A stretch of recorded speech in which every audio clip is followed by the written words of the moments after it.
সুপ্রিয় শিক্ষার্থী, ফিজিক্সের পরবর্তী ক্লাসে তোমাদের সবাইকে স্বাগতম। ঈদের দীর্ঘ ছুটি কাটানোর পর এটা তোমাদের ফিজিক্সের প্রথম ক্লাস। তো প্রিভিয়াস ক্লাসগুলোতে তোমাদেরকে প্রথম পত্রে ভেক্টর এবং গতিবিদ্যা এই দুটি অধ্যায় সম্পর্কে আলোচনা করা হয়েছে। তো আজকে আমরা দ্বিতীয় পত্র দিয়ে শুরু করতে যাচ্ছি। তো ওই স্যার হয়তো তোমাদের প্রথম পত্র দশম অধ্যায় কমপ্লিট করাবে, আর আমি তোমাদেরকে দ্বিতীয় পত্রের প্রথম অধ্যায় থেকে শুরু করতে চাচ্ছি, কারণ তোমাদের দ্বিতীয় পত্রটা আগানো উচিত। দ্বিতীয় পত্র থেকে অনেক ইম্পর্টেন্ট কোশ্চেন আসবে পরবর্তী যে পরীক্ষাগুলো থাকবে সেখানে। তো দ্বিতীয় পত্রের অধ্যায় প্রথম অধ্যায় আছে তোমার থার্মোডাইনামিক্স, মানে তাপগতিবিদ্যা।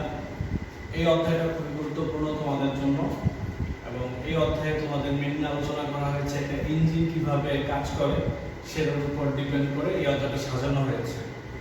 আচ্ছা, এই অধ্যায়ের শুরুতে তোমাদের বেশ কিছু সংজ্ঞা শিখতে হবে, প্লাস সূত্র থাকলে তোমরা অঙ্কন করতে পারবে, এবং এটাও খুব একটা ইম্পর্টেন্ট একটা অধ্যায়। প্রত্যেকবার বোর্ড কোশ্চেন পরীক্ষায় এখান থেকে অঙ্ক একটা মাস্ক থাকবে, এখান থেকে কখনো মিস হয়নি। তো আশা করি তোমরা অধ্যায়টা মনোযোগ সহকারে আমার ক্লাসগুলো ফলো করবা, এবং সেখান থেকেই আমরা পরবর্তী আলোচনাগুলো শুরু করতে পারি।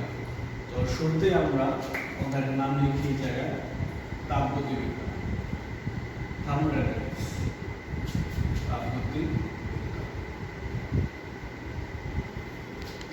তো তাপগতিবিদ্যায় শুরু হয়েছে তিনটা সূত্রের মাধ্যমে। ওই তিনটা সূত্রের সম্পর্কে তোমাদেরকে ধারণা রাখতে হবে। তো প্রথম সূত্রটা হলো তাপগতিবিদ্যার শূন্যতম সূত্র, এরপর হলো তাপগতিবিদ্যার প্রথম সূত্র, এরপর হলো তাপগতিবিদ্যার দ্বিতীয় সূত্র। তো আমি তোমাদের শুরু থেকে শুরু করতে যাচ্ছি, দেখবে তাপগতিবিদ্যার শূন্যতম সূত্র। তাপগতিবিদ্যার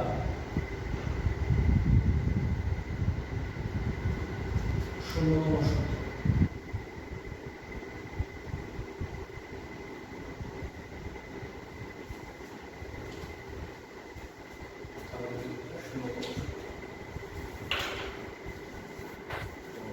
এখান থেকে আমরা আগে সংজ্ঞা ঘোষণা লিখে দিচ্ছি। দেখো, যদি দুটি বস্তু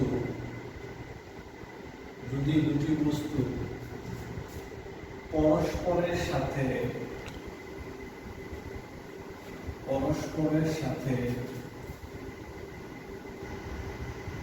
সংস্পর্শে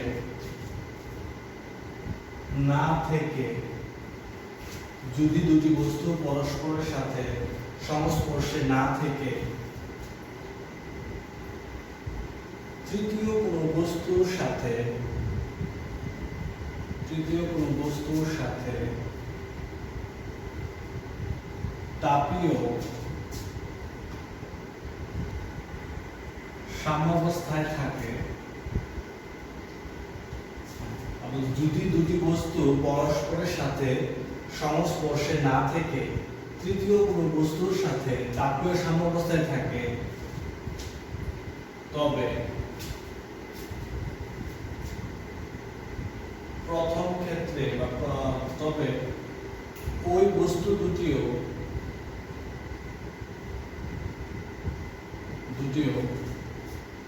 নিজেদের মধ্যে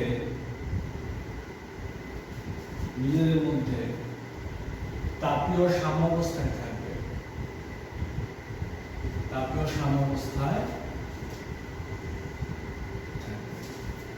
তো এটাই হলো তোমার তাপগতিবিদ্যার শূন্যতম সূত্র। ঠিক আছে? তো যদি দুটি বস্তু পরস্পরের সাথে সংস্পর্শে না থেকে তৃতীয় কোনো বস্তুর সাথে তাপীয় সাম্যাবস্থায় থাকে, তবে ওই বস্তু দুটিও নিজেদের মধ্যে তাপীয় সাম্যাবস্থা থাকবে। কথা হলো যে তাপীয় সাম্যাবস্থা বলতে কি বোঝায়?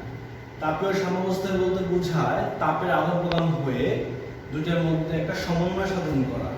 যেমন ধরো, একটা গরম পানি বা ঠান্ডা পানি যদি আমি মিক্স করি, তাহলে দুইটার মধ্যে তাপের আদান প্রদান হয়ে তাদের মধ্যে একটা সমতা বজায় থাকবে, আর ওই সমতাটাকে বলা হচ্ছে তাপীয় সাম্যাবস্থা।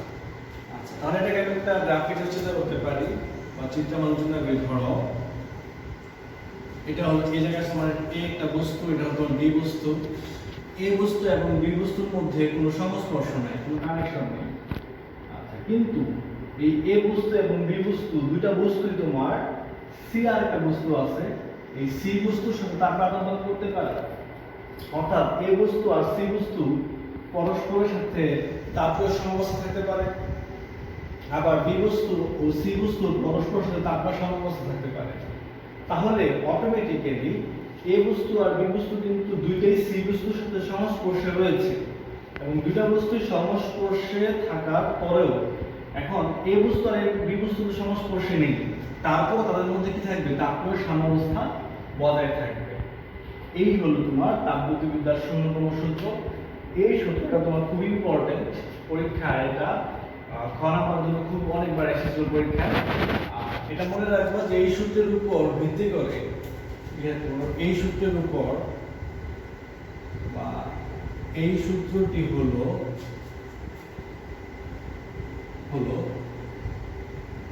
থার্মোমিটার তৈরি মূল ভিত্তি বা মূল সূত্র। থার্মোমিটার তৈরি করতে এই সূত্রটা অ্যাপ্লাই করা থাকে। তো আশা করি সবাই এই সূত্র সম্পর্কে ধারণা পেয়েছো যে যদি দুটি বস্তু পরস্পরের সাথে সংস্পর্শে না থেকে তৃতীয় কোনো বস্তুর সাথে তাপীয় সাম্যাবস্থায় থাকে, তবে ওই বস্তু দুটিও নিজেদের মধ্যে তাপীয় সাম্যাবস্থায় বজায় থাকবে। এরপরে আমরা শিখব তাপগতিবিদ্যার প্রথম সূত্র। তো তাপগতিবিদ্যার প্রথম সূত্রটা শিখতে হলে তোমার কিছু টার্ম শিখতে হবে, নতুন কিছু টার্ম আছে। তো সেই টার্মের সংজ্ঞাগুলো আমরা লিখে দিচ্ছি এখন। আমি এটা বলে দিলাম।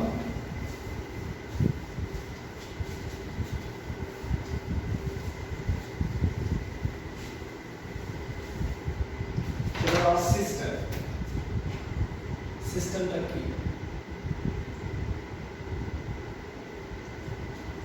সিস্টেম হলো একটা আবদ্ধ বেষ্টনী।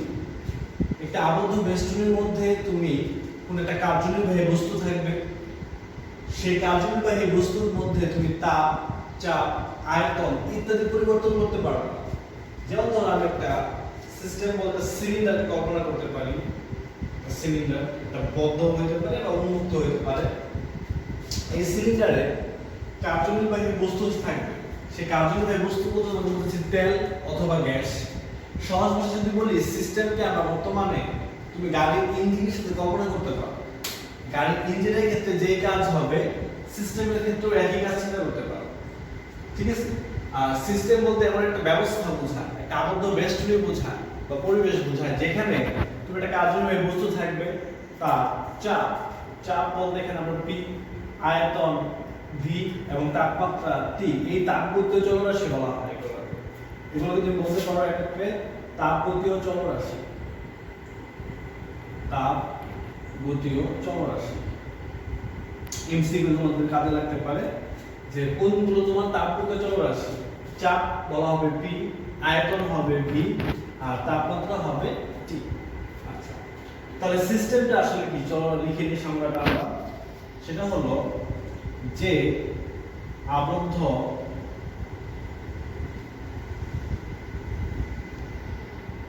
বেষ্টনীর সাহায্যে কোনো কার্যনির্বাহী বস্তু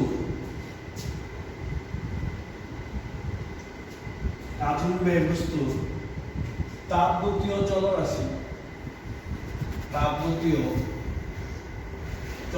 বলতে কি বোঝায় সেটা একটু আগে বলেছি। তাপগতীয় চলরাশি বলতে বোঝায় চাপ, আয়তন, তাপমাত্রা ইত্যাদি পরিবর্তন করা যায়। যে আবদ্ধ বেষ্টনীর সাহায্যে কোনো কার্যনির্বাহী বস্তুর তাপগতীয় চলরাশি পরিবর্তন করা যায় তাকে সিস্টেম বলে।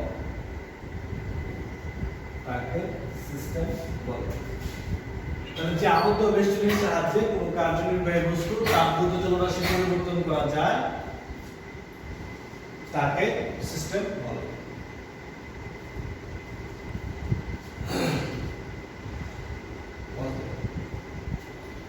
তাহলে যে আবদ্ধ বেষ্টনীর সাহায্যে কোনো কার্যনির্বাহী বস্তুর তাপগত চলরাশি পরিবর্তন করা যায় তাকে সিস্টেম বলে। এরপর আমরা নতুন আরেকটি সংজ্ঞা শিখব, এটা খুবই গুরুত্বপূর্ণ, সেটা হলো অন্তঃস্থ শক্তি বা অভ্যন্তরীণ শক্তি। দেখব অভ্যন্তরীণ শক্তি। অভ্যন্তরীণ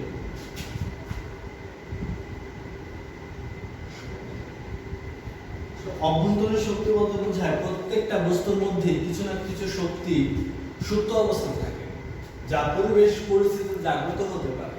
তাহলে ওই শক্তিটাকে আমরা বলতে পারি অভ্যন্তরীণ শক্তি। তাহলে লিখব ওই জায়গায় প্রতিটি বস্তুর মধ্যে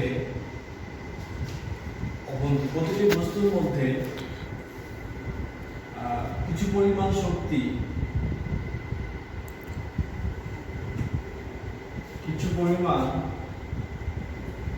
শক্তি সুপ্ত অবস্থায়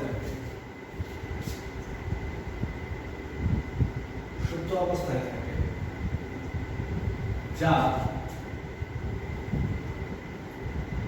পরিবেশ পরিস্থিতিতে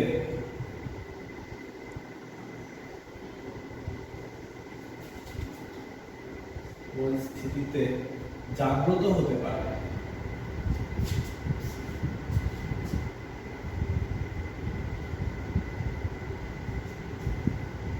তখন বস্তু ওই ধরনের শক্তিকে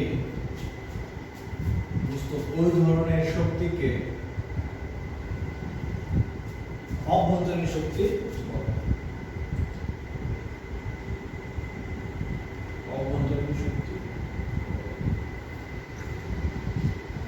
প্রত্যেকটা বস্তুতে এই ধরনের শক্তি বিদ্যমান। ধরো নর্মালি এই যে কোনো একটা বস্তু, কাগজ, খাতা, কলম বা কাঠ, যে কোনো একটা বস্তু মধ্যে পুরাই ফেলে, তাহলে ওই বস্তুটা থেকে শক্তিটা পাওয়া যাবে। সেক্ষেত্রে আমরা বলতে পারি যে তাপমাত্রা যদি তুমি পরিবর্তন করো তখন তোমার অভ্যন্তরীণ শক্তি পাওয়া যাবে, অর্থাৎ বৃদ্ধি পাবে। আর যদি তাপমাত্রা তুমি হ্রাস করো তাহলে অভ্যন্তরীণ শক্তিও হ্রাস পাবে। এটা খুব ইম্পর্টেন্ট একটা বেসিক মনে রাখা, সেটা যে তাপমাত্রা বৃদ্ধি পেলে অভ্যন্তরীণ শক্তি বৃদ্ধি পায়। তাপমাত্রা হ্রাস পেলে অভ্যন্তরীণ শক্তি হ্রাস পায়। তাহলে আমরা শিখলাম প্রথমে তাপগতিবিদ্যার শূন্যতম সূত্রটা কি, এরপর আমরা শিখলাম সিস্টেম কি, এখন আমরা দেখলাম অভ্যন্তরীণ শক্তি কি। অভ্যন্তরীণ শক্তি হলো প্রত্যেকটা বস্তুর মধ্যে কিছু পরিমাণ শক্তি সুপ্ত অবস্থায় থাকে, যা পরিবেশ পরিস্থিতিতে জাগ্রত হতে পারে। মানে একটা বস্তুর মধ্যে সুপ্ত অবস্থা থাকে। যেমন ধরো আমরা সিস্টেম বলতে একটা ইঞ্জিনকে কল্পনা করতে পারি, একটা ইঞ্জিন চিন্তা করতে পারো। ওই ইঞ্জিনে আমরা কার্যনির্বাহী বস্তু রাখা হয়। এখন ইঞ্জিনে সাধারণত আমরা কি ইউজ করি? তেল অথবা গ্যাস। কিন্তু আমাদের কোনো কোশ্চেন জায়গা নেই যে কেন আমরা তেল বা গ্যাস ইউজ করবো, অন্য কিছু কেন ইউজ করি না। কারণ এখানে সবগুলো বস্তু টেস্ট করা হয়েছে ইঞ্জিনে সাধারণত তেল ইউজ করা হয় এই জন্য যেন তেলের অভ্যন্তরীণ শক্তি বেশি। অর্থাৎ ইঞ্জিনের মেইন মেকানিজমটা কি? ইঞ্জিনে আমরা তেল কেন দিই বা গ্যাস কেন ইউজ করি? তেল বা গ্যাস ইঞ্জিনে দেওয়ার ফলে ইঞ্জিন কাজ হলো ওই তেল বা গ্যাসকে পোড়ানোর ফলে একটা হিট উৎপন্ন হয়, তাপ উৎপন্ন করেছে। ওই তাপটা ইঞ্জিন পরবর্তীতে যান্ত্রিক শক্তিতে রূপান্তরিত করে, যেটা ইঞ্জিনের মেইন কাজ। তো ইঞ্জিনের এই কাজটা করার জন্য প্রচুর পরিমাণ তাপের প্রয়োজন। আর সেই তাপটা সে লাভ করে কার্যনির্বাহী বস্তু থেকে। তো এই অধ্যায়ে তোমার মেইন থিম হলো একটা ইঞ্জিনের মূলনীতিটা কিভাবে কার্যকারিতা করে। তো এখানে আমরা বেসিক নিয়ে আলোচনা করবো, এগুলো সাধারণত যারা মেকানিক্যাল ইঞ্জিনিয়ারিং তাদের ক্ষেত্রে আলোচনা করা হয়। তো আপাতত তোমরা এইটুকুই সংগ্রহ দেখে রাখো। নেক্সট ক্লাস থেকে ইনশাআল্লাহ আমরা তাপগতিবিদ্যার মেইন সূত্রগুলো নিয়ে আলোচনা করবো, কিভাবে ইঞ্জিনিয়ার কি কি প্রক্রিয়া কাজ করতে পারে। সেই পর্যন্ত ভালো থাকো, সুস্থ থাকো, আল্লাহ হাফেজ।